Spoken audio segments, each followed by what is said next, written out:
할렐루야. 우리의 구세주 우리 주 예수 그리스도를 찬송합니다. 하나님을 사랑하는 사람들과 함께 1년의 성경 읽도가는 프로그램 꿀송이 보약 큐티를 오늘 또 시작하겠습니다. 2022년 9월 30일 금요일입니다. 스가랴 8장에서 14장의 말씀입니다. 스가랴 8장에서 14장. 10월 1일은 내일은 이제 올삭 기도회가 있는 날이고 제 딸 하은이가 시집가는 날이기도 하네요. 한국 시간으로 밤 8시에 이 동일한 저희 꿀송이 이 유튜브 채널에서 1시간 동안 생방송으로 10월 한 달을 시작하면서 시작하는 그 올삭 기도회를 시작하겠습니다. 기억하시기 바랍니다. 시간이 되시는 분들은 함께 하시면 좋겠습니다. 스가랴 오늘 본문은 8장에서 마지막 14장까지를 좀 쭉 읽어버리겠습니다. 좀 평상시에는 하루에 한 3장씩 읽는데 가끔씩 이렇게 쭉 읽어버릴 때가 있습니다. 7장 정도 스가랴 8장에서 14장을 읽고 묵상하겠습니다. 스가랴 10장은 스가랴 선지자에게 말씀해 주신 유대 나라의 구원과 회복에 관한 희망의 메시지입니다. 이 부분은 2단락으로 되어 있는데 첫 번째 단락은 과거에 대한 훈계이고 두 번째 단락은 미래에 대한 선포입니다. 본문의 이미지는 출애굽의 이미지입니다. 출애굽을 연상시키면서 새로운 출애굽을 꿈꾸게 하는 것이죠. 이로써 포로된 유대의 백성들은 귀환의 소망을 가지게 됩니다. 봄비가 올 때에 스가랴 10장입니다. 봄비가 올 때에 1절에 여호와 곧 구름을 일게 하시는 여호와께 비를 구하라 이런 말씀이 있습니다. 봄비가 올 때에 구름을 일게 하시는 여호와 하나님께 비를 구해라. 이 말은 실은 유대 백성들을 꾸짖는 말씀입니다. 고대 서아시아 사람들은 비를 관리하면서 풍요를 주관하는 신이 구름을 타고 다닌다고 믿었다고 합니다. 그 신이 바로 바알 신이었습니다. 풍요를 관장하는 신이죠. 문제는 흉년이 들면 이스라엘 백성들도 그런 영향을 불신자들의 영향을 받아가지고 그 바알 신을 생각하는 거예요. 바알 신을 찾게 되는 거죠.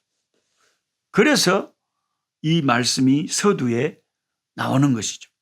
구름을 일게 하시는 분은 바알이 아니고 하나님이시다. 구름을 일게 하시는 분은 여호와시라고 분명하게 선언함으로써 이스라엘 백성들의 죄의식을 불러일으켜 이어지는 선포된 메시지를 회개하고 겸손하게 받아들이게 하기 위함입니다. 그 다음에 뭐라고 되어 있냐면 드라빔들은 허탄한 것을 말하며 복술자는 진실하지 않는 것을 보고 거짓 꿈을 말한즉 그 위로가 헛되므로 백성들이 양같이 유리하며 목자가 없으므로 곤고를 당하나니라고 했습니다. 드라빔은 사람 상반신의 형상을 한 그 은이나 금 혹은 나무로 만든 우상인데 복을 빌거나 점을 치는 데 사용된 가정의 수호신이었습니다. 따라서 이 드라빔 이 물건은 여호와 하나님을 섬기는 이스라엘 백성들이라면 배척해야 될 물건이었습니다. 하지만 그들은 미래를 점치기 위해서 드라빔과 복술자를 의존했습니다. 그들은 그들의 삶의 주관자가 누구인지 하나님의 절대 주권을 인정하지 못하고 망각하고 드라빔이나 점수를 사용하고 방탕함에 빠졌던 것입니다. 오늘날 우리 한국 교회에도 교인들 한 20%는 교회를 다니면서도 점쟁이를 찾아본 경험이 있다고 합니다. 이것은 실제로 점쟁이로 20년 이상을 귀신 들려 부산 영도에서 오랫동안 점쟁이 생활을 하다가 하나님의 특별한 섭리로 은혜로 주 예수께 돌아온 그 오랜 전직 점쟁이에게 들은 실제적인 말입니다. 자기 손님 중에 20%가 교회 다니는 사람들이었다. 이게 얼마나 기가 막힙니까? 그러니까 당시의 유대인들이 하나님을 믿는다고 하면서도 이 복술에 의지했다는 거예요. 복술. 그게 이제 참 문제라는 거죠. 복술에 의지. 그들이 고난의 바다를 지나갈 때에 바다 물결을 치리니 나일의 깊은 곳이 다 마르겠고 아수르의 교만이 낮아지겠고 애굽의 규가 없어지리라고 했습니다. 그 말은 돌아오는 이스라엘 백성들이 고통의 바다를 지나고 넘실거리는 바다 물결을 이길 것이라 하는 말씀.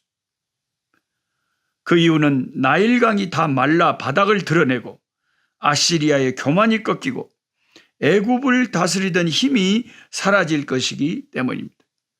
아수르의 교만이나 애굽의 왕권이 다시 하나님의 백성의 구출을 방해할 수 없을 것이라는 겁니다. 이로써 제2의 출애굽이 일어난다는 것입니다.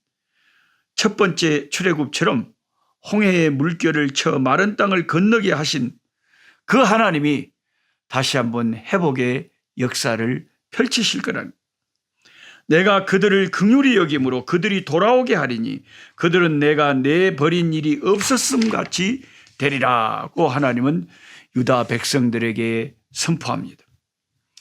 유다 사람들은 꿈만 같았을 것입니다.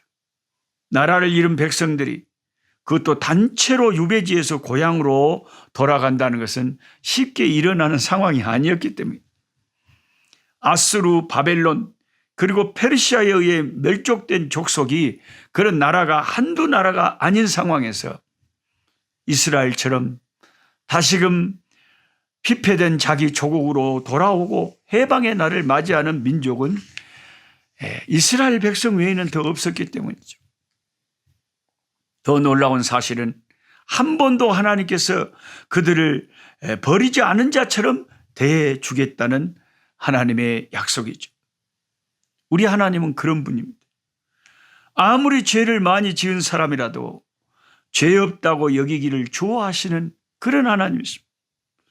심판받아 마땅한 죄인임에도 불구하고 그 심판을 하시기는 하시되 그 아들의 피 아래서 우리를 심판해서 이기게 하시고, 더 나아가 죄값으로 반드시 죽어야 될 사람을 대신해서 자신의 친아들을 내어주시고 십자가에 못 박아 죽이시는 분이 하나님이시라. 이것이 우리를 의롭게 하시는 칭의의 은혜이고 우리의 죄를 대속해서 속해 주시는 하나님의 은혜입니다. 저는 스가랴 13장 1절 말씀을 얼마나 은혜롭게 생각하고 제가 밑줄 동글뱅이를 이렇게 사정없이 쳐놨는지 몰라요. 제 성경. 그날에 죄와 더러움을 씻는 셈이, 죄와 더러움을 씻는 셈이 다윗의 족속과 예루살렘 주민을 위하여 열리리라.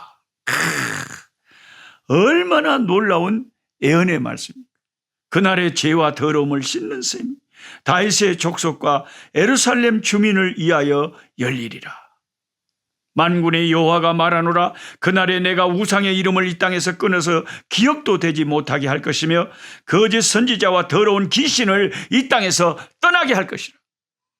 마지막 날에는 귀신, 마귀, 죄악, 어두움 다 하나님이 없을 뿐. 그리 하나님이 직접 우리와 함께 거하시면서 메시아 되신 왕 되신 주님을 우리가 직접 모시고 새하늘과 새 땅에서 살게 된다는 것입니다. 할렐루야. 얼마나 놀랍고 놀라운 말씀이냐. 너무나 너무나. 저는 이 스가랴 13장 1절 2절의 말씀을 읽으면 참 이게 메시아 왕국을 소망하면서 너무너무 감격적이고 감동적입니다. 너무 감사해요. 할렐루야. 우리가 죄와 더러움을 씻는 길은 예수님의 십자가 보혈밖에 없다. 샘물과 같은 보혈은 임마누엘 피로다. 우리의 죄와 더러움을 씻는 샘물이 예수님의 십자가 그 흘리신 그 보혈이 바로 우리의 죄와 더러움을 씻는 샘물이다. 이것이 스가랴 13장 1절 2절에 다 선지자를 통해서 예언된 놀라운 말씀입니다. 예. 그래서 오늘 또 우리는 이 스가랴 선지자의 말씀을 읽으면서 이 놀라운 회복의 말씀을 읽으면서 하나님께 감사하지 않을 수가 없는 것입니다. 함께 기도하겠습니다. 하나님 아버지, 그날의 죄와 더러움을 씻는 샘물이 열릴 것이라. 샘물이 터질 것이라. 그것이 우리 주 예수 그리스도의 갈보리 언덕에서 흘리신 그 보혈의 그 십자가의 피임을 믿습니다. 우리 몸에 어디가 아버지 칼로 베어도 피가 터져 나오듯이 성경의 어느 부분을 읽어도 항상 예수 그리스도의 십자가의 보혈이 흐르고 있음을 감사합니다. 우리가 믿는 이 기독교 진리가 얼마나 확실하며 십자가의 이 기독교가 아버지 그 반석으로 십자가 예수의 피에 세워져 있는 줄 믿습니다. 예수 믿는 주의 백성들 아버지 모든 형편사정을 살펴봐 주시고 위로하여 주시고 세임 주시고 좋은 날들이 이르게 하여 주시옵소서. 예수님의 이름으로 기도하옵나이다. 아멘. 약한 자 힘주시고 강한 자 바르게 주한 자 정택함이 주님의 뜻이라. 해 아래 압박 있는 곳 주 거기 계셔서 그 팔로 막아 주